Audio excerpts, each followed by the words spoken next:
اول حاجه حببتني في السينما كانت مامتي.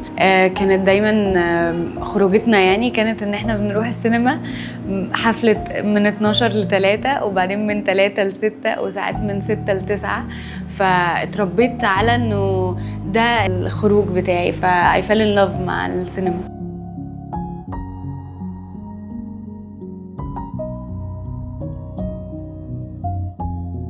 هو طبعا في الاول بيبقى اللي بيتعرض بعمله لانه ببقى لسه عايزه ابدا، لكن ككونسبت انا شايفه انه مش مهم ان انا اعمل حاجات كوميرشال بتتشاف من ناس اكتر على قد ما ان انا اعمل حاجه ارتستيكلي ليها مسج. ابقى دايما بغير جلدي، يعني زي ما بيقولوا بغير جلدي، بعمل كاركترز مختلفة عني، بعمل كاركترز كل مرة فيها تشالنج أكتر، أبقى محتاجة أعمل لها ريسيرش وأذاكر وأتعلم حاجة مختلفة عن اللي أنا عارفاه في العادي. تدريس أو تدريب التمثيل والارتجال جالي بالصدفة. يعني أنا كنت أعرف لوك لانر وهو عرض عليا إن أنا أعمل ورشة للأطفال من سن 5 سنين وبعدين وطالع يعني لحد ما يبقوا تينيجرز. فدي كانت اول تجربه اتبسطت فيها قوي، واكتشفت انه فكره ان انا اتفرج على حد او اكسبلور طريقه ولاد صغيرين اول مره بيجربوا يمثلوا، طريقتهم بتبقى بيور قوي او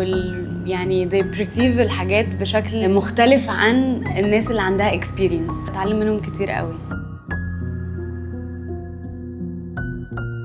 صراحة. لما كنت بعمل الميك اب ما كنتش واخدة بالي من قد ايه هو شكله مرعب. يعني أستاذة فرح يوسف شافتني ورايحة بسلم عليها وبضحك وبتاع وناسية ان انا يعني وشي شكله مرعب كده، فبصيت لي كده واتخضت جدا ومرضتش، اللي هو يعني حسيتها يعني خدت خطوه كده لورا وما رضتش تسلم عليا. الاكسبيرينس بقى بتاعت التلاجة نفسها دي كانت لحظه غيرت حاجه في تفكيري انا كجايده، لانه برضو كنت شايفه انه ده حاجه تمثيل وعادي الكرو واقف بره وبنمثل وتمام.